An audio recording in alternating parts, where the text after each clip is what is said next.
Concernant les événements, leur but c'était de récolter des fonds pour le projet, donc ils étaient axés sur la vente la plupart du temps.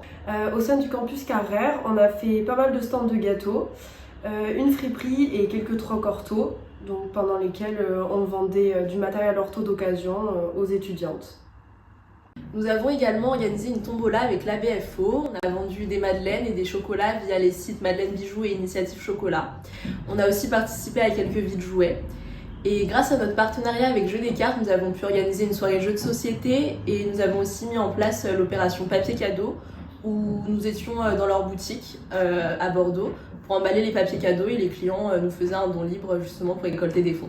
Pour mener à bien ce projet, on avait besoin de partenaires. On remercie grandement la MACSF, AXA, Jeux des cartes et le centre d'animation de mon séjour de nous avoir accompagnés dans cette aventure et de nous avoir permis de réaliser cette mission en Côte d'Ivoire. Pour financer notre projet, on a aussi fait appel à des subventions, la FSDIE, la région de Val-Aquitaine et le Collège Santé. On remercie infiniment ces partenaires pour leur contribution à ce projet.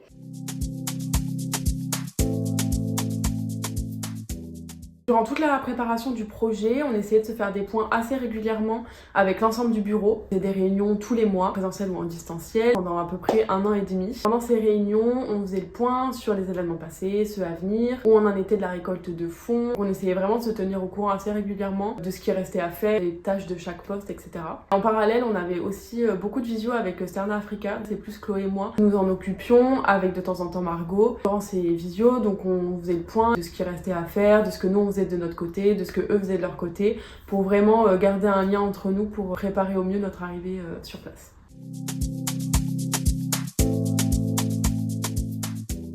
C'est vrai que pendant notre recherche de partenaires, on a vraiment fait des visios avec beaucoup d'associations pour discuter, échanger. Ça nous paraissait quand même plus adapté en fait pour trouver un partenaire vraiment de qualité avec qui on se sente bien pour mener à bien ce projet. C'est vrai que la visio avec Sterna Africa s'est très bien passée. On les sentait vraiment intéressés par le projet, qui avait du sens pour eux. On les sentait aussi très carrés, ils avaient l'air en tout cas d'avoir l'habitude de mener à bien ce genre de projet. Ils sont très actifs, ils mènent beaucoup de projets chaque année. Donc ils avaient un peu l'habitude et nous on se sentait mieux épaulés pour réaliser ce projet. On a aussi contacté en fait les différentes associations qui avaient déjà fait des projets avec eux pour avoir leur retour d'expérience, etc. Et ils nous ont beaucoup rassurés, que c'était très bien passé, etc. Donc on se sentait plus à l'aise de préparer ce projet avec eux.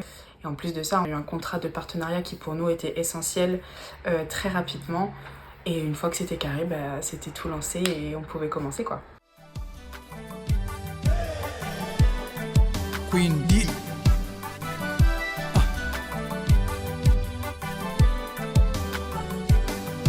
Ozotala notronga okokufa misopama kasi tala notronga nokomona eloko te okotambola na ngai nokosimba eloko te lobanga nalinga lobanga nalela yo pe nzelanga napesa yo senga papa nzela awe luka formula bien.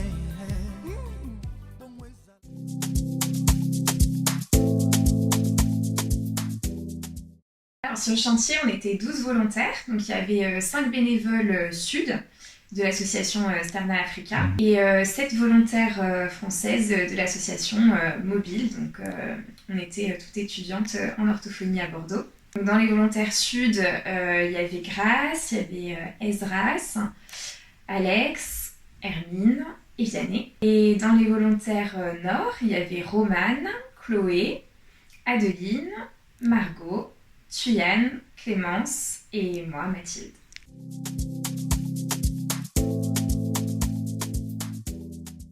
Le cœur du projet était de sensibiliser des villages à des thématiques de santé. Nous sommes intervenus dans 6 villages différents de la région du Sud Comoé et nous avons abordé des sujets tels que les IST, les premiers secours, l'AVC et l'épilepsie. Notre objectif, c'était vraiment de répondre aux besoins de la population locale, donc avec l'aide de Sterna et des présidents des jeunes de chaque village, on a essayé de cibler les thématiques qui étaient vraiment pertinentes.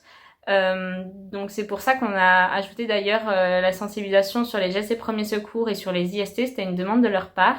Et puis sur place aussi, on a essayé de s'adapter à leurs questions, à leurs réactions pour développer plus certaines thématiques que d'autres. Par exemple, ils avaient beaucoup de questions sur l'autisme ou les gestes de premier secours. Et puis, on s'adaptait aussi à leurs habitudes de vie. Il y avait certains villages qui étaient musulmans, donc on n'a pas abordé le syndrome d'alcoolisation fétale, par exemple. Donc voilà. Et les réactions étaient souvent très positives. Ils avaient beaucoup de questions, les échanges étaient très intéressants. Et ils nous ont tous remerciés pour notre venue, de leur avoir apporté toutes ces informations-là auxquelles ils n'ont pas forcément accès.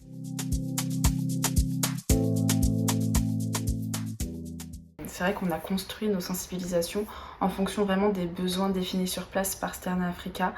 Ça nous semblait essentiel en fait que ce soit eux directement sur le terrain qui questionnent la population, qui fassent un état des lieux en fait des sujets à aborder ou pas, comment les aborder, etc.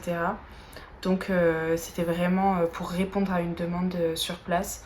Donc ça s'est vraiment fait en co-construction en fait avec Sterna Africa. Pour ce qui est de la théorie, on s'est appuyé de nos cours d'orthophonie. En tant qu'étudiante en orthophonie, on a pu transmettre les choses qu'on apprend ici au centre de formation. On avait vraiment pour objectif de les rendre les plus interactives et accessibles possibles. C'était des questions, des accroches, la langue n'est pas la même. Le niveau de compréhension n'est pas le même non plus. Donc on a vraiment essayé d'adapter en fait ce qu'on disait à la population de Côte d'Ivoire. Une fois qu'on avait créé nos sensibilisations par groupe, on les a envoyées à certaines de nos enseignantes, donc des orthophonistes, des médecins, etc. Pour qu'elles puissent les relire et nous faire un retour dessus. Donc là c'était vraiment sur le fond pour être sûr que les informations qu'on allait partager là-bas soient correctes. Et il y a juste la sensibilisation sur les premiers secours qui a été relue par une autre association étudiante, l'association Choquez-nous.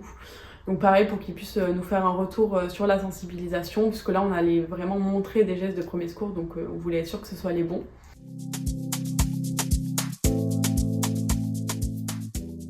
Pour le déroulement des sensi, je pense qu'on n'avait pas d'idée claire de ce à quoi on pouvait s'attendre une fois sur place. Mais ce qui est sûr, c'est qu'on a dû faire preuve d'une grande adaptabilité, puisqu'on n'a pas pu faire toutes les sensibilisations qu'on avait préparées, par manque de temps principalement. Et nous en retirons énormément de positifs, puisque les sensibilisations étaient très interactives. Après, il ne faut pas oublier qu'on était en Afrique, donc il y avait ce qu'on appelle l'heure africaine, on ne commençait jamais les sensibilisations à l'heure.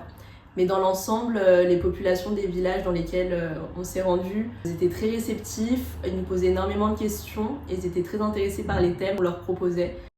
C'était top en fait d'avoir ces échanges avec la population, ça s'est fait assez naturellement finalement. Il y avait une réelle demande en fait dans ces villages, l'accès aux soins est quand même plus difficile. Ça avait du sens pour nous aussi de se questionner ensemble sur ces thématiques-là de santé. L'aide des volontaires de Sterna n'était pas négligeable dans ces moments-là puisqu'ils nous ont aidés quand même à aborder des thématiques qui étaient un peu plus sensibles, comme le syndrome d'alcoolisme fétal. En tout cas, on espère avoir été utile dans ces sensibilisations. On a beaucoup appris en fait de ces moments de partage, notamment sur les pratiques culturelles de soins en Côte d'Ivoire. Ça a été une expérience hyper enrichissante.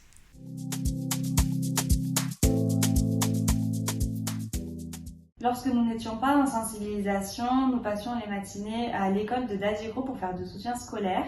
Au début, nous avions une centaine d'enfants, puis progressivement, nous avions aux alentours de 60 enfants par jour. Ils étaient répartis en 3 classes par niveau, CP1, CP2, CE1, CE2 et CM1, CM2. Le but du soutien scolaire, c'était de consolider les connaissances des enfants pour l'année scolaire à venir. Donc on a décidé de se concentrer sur les matières qui posent le plus de problèmes. On leur faisait des cours de français et des cours de maths en alternance un jour sur 2. On choisissait les notions à aborder en fonction des difficultés qu'on notait au fur et à mesure. En bonus, à chaque fin de matinée, on leur donnait un droit et un devoir sur lesquels réfléchir. On ne voulait pas que ce soit trop scolaire et que les enfants se désintéressent, alors pour égayer tout ça, on préparait quelques animations. Donc à chaque début et fin de cours, on les stimulait avec une chanson et une danse. Et à chaque fois qu'un enfant prenait l'initiative de participer en classe, on lui faisait un petit chant d'encouragement ou une animation pour le féliciter. Donc en gros, vous l'aurez compris, on essayait de mettre de l'ambiance pour que ce temps d'apprentissage soit avant tout un moment de plaisir et de partage, quoi.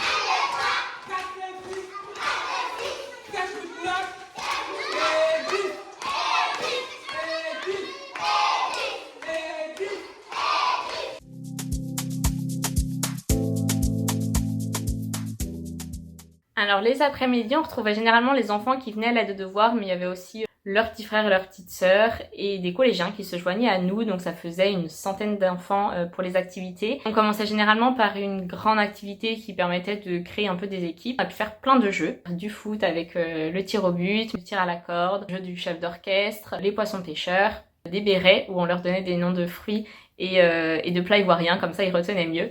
Et la dernière semaine, on a aussi fait des olympiades et donc les vainqueurs sont repartis avec un t-shirt, ils étaient trop contents. Les jours de pluie, on se rassemblait généralement à l'abri et on projetait des films. Ou alors, on avançait sur notre projet de partage culturel avec le Centre d'animation français. Le but, c'était de permettre aux enfants français et ivoiriens de partager leur culture et leur mode de vie. Pour ça, on avait fait une fresque commune. Les enfants français avaient une moitié d'arbre avec les éléments de la culture française et les enfants ivoiriens devaient faire l'autre moitié avec des éléments de la culture ivoirienne. Pour finir, on a organisé une rencontre en visio avec les enfants français. Tous ceux qui le voulaient pouvaient poser des questions qui les intéressaient. C'était vraiment super et on espère qu'ils ont appris plein de choses.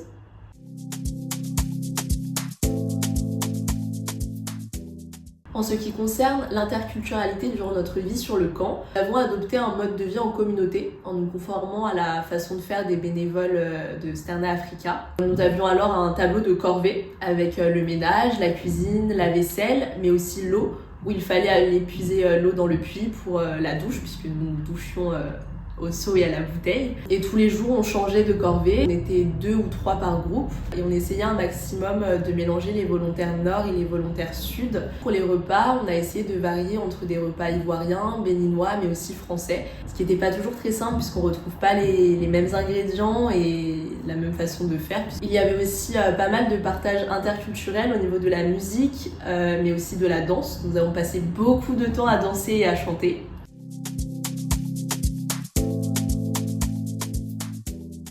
Tous les soirs, nous faisions le point d'humeur. Ça permettait de faire le point sur la journée avec les points positifs et les points à améliorer. Nous pouvions ainsi partager nos ressentis et veiller les uns sur les autres. Et nous finissions souvent par des petits jeux de cohésion.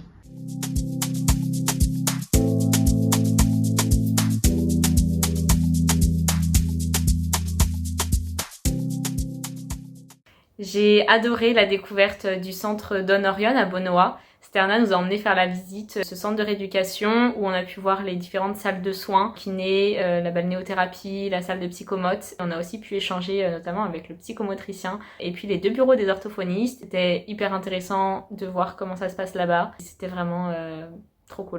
Léo Tillet pour la balade en pirogue, l'île aux oiseaux, les paysages, la verdure, la noix de coucou fraîche.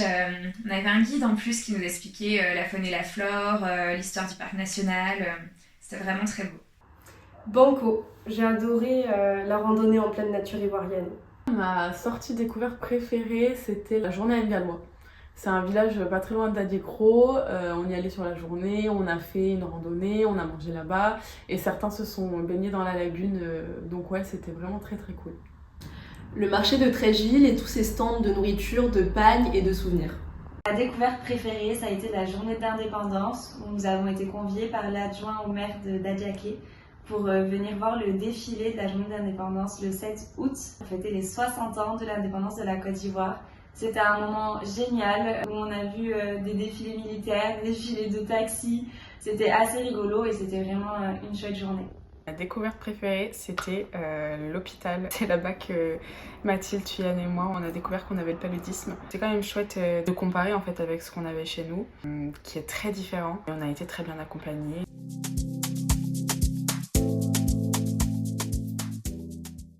Alors en Côte d'Ivoire, on mange de la tiéké poulet, Tiéké poisson, des frites de patates douces, frites d'igname, du riz gras, abobo gras, c'est un plat béninois avec des haricots, des pâtes au curry, sauce graine, c'est avec des graines de palmier, sauce arachide ou encore de la sauce claire, plat cali, foutou, du foufou, du maquereau, aloko, du manioc bouilli, piment, des gâteaux coco, ananas, coco, banane, papaye, du bissap, koutoukou.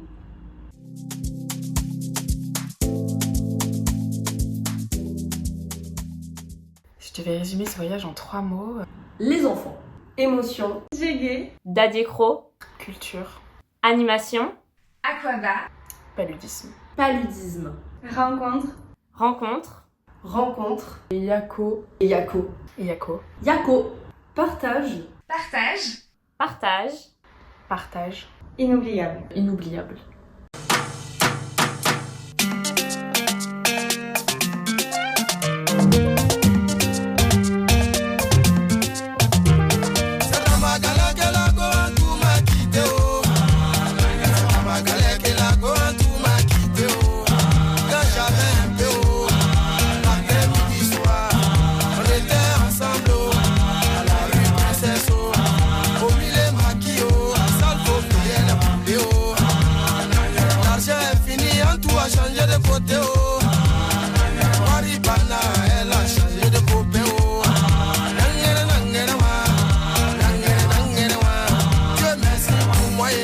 Savais chanter un peu haut.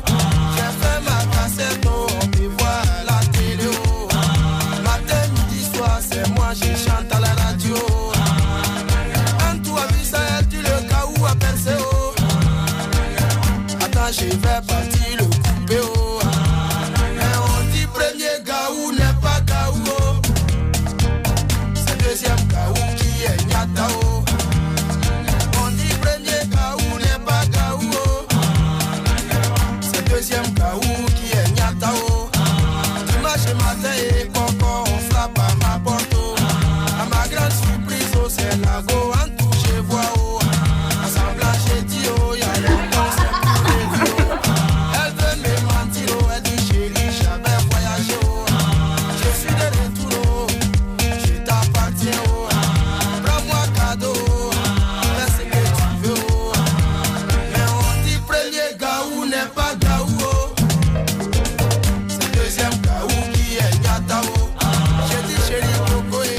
Qu'est-ce que tu veux manger, oh? Ça même hésité, oh. Elle me dit poulet braisé, oh. Putain, on te dit premier gaou n'est pas gaou, oh. C'est deuxième gaou qui est nyata, oh. J'ai dit chérie coco, c'est poulet tu veux manger, oh. Poulet est trop petit, oh. Ça fait pas de la sasier, oh. C'est caïman braisé, oh. Je vais te donner, oh. Les genoux d'éléphant, oh. Tu vas manger, oh.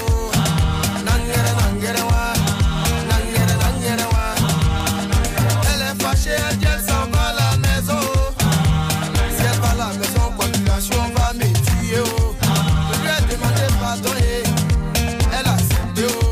À un moment donné, elle a tout gâté. Elle est quittée dans le boulet, elle s'en va dans le logo. Ici c'est à logo, c'est pas compliqué. C'est la plantation de bananes.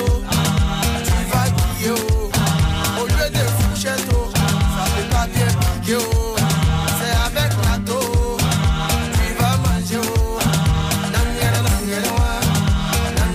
Mais on dit premier gaou n'est pas gaou. C'est deuxième gaou qui est nyatao. On dit premier gaou n'est pas gaou. C'est deuxième gaou qui est nyatao.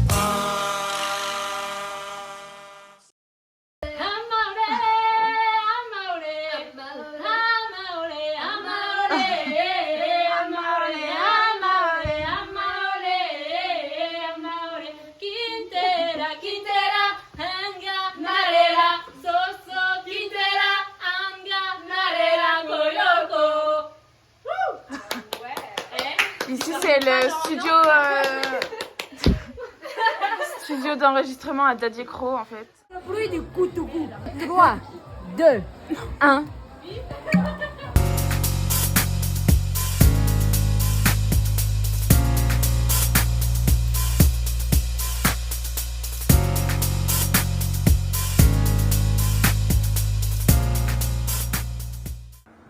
Hello les mobiles, j'espère que vous allez très bien. Ici Hermine de Stena Africa. Il faut dire que le chantier que nous avons co-construit ensemble s'est très bien passé pour moi. C'était une très belle aventure humaine, riche en partage, en joie, en émotion, en passant par le soutien scolaire, les visites découvertes, les soirées récréatives entre volontaires. Tout s'est très bien passé pour moi. Merci pour la confiance. Merci d'avoir choisi Stena Africa. J'espère qu'on se reverra très bientôt. Portez-vous bien et prenez soin de vous. Bye bye. Bisous. Coucou les mobiles, j'espère que vous allez super bien. Moi aussi je me porte très bien. C'est Zaz de Stern Africa. La CSI pour moi c'était une expérience inoubliable. J'ai apprécié nos moments culinaires et nos soirées d'anecdotes. C'était beaucoup trop marrant. Et j'espère pouvoir revivre tout cela en 2025. Allez, passez une très belle journée et ciao ciao à vous. Hello la team, c'est Vianney de Stern Africa et je viens par cette vidéo la montrer combien de fois est-ce que j'ai été heureuse de participer au CLC 2024. C'est un moment intense, plein de joie, plein de bonheur et vraiment magique avec les mobiles. Et moi, j'ai surtout aimé nos soirées récréatives. Et j'espère que pour 2025, on vivra pareil moment. Allez, bisous et à bientôt. Bonsoir à tous, je suis Alex, volontaire à Stern Africa et j'ai eu à participer au chantier de solidarité internationale en partenariat avec les mobiles qui s'est déroulé à Dadiekro, dans un village d'Adiaké, ici en Côte d'Ivoire. Alors lors de ce chantier-là, j'ai été particulièrement ravi par toutes les actions que nous avons eu à mener, notamment le soutien scolaire et les sensibilisations. C'était une belle expérience pour moi et pour tout le monde, je le pense. Et j'espère vivement qu'on se reverra les années prochaines. Merci et bonne soirée à tous.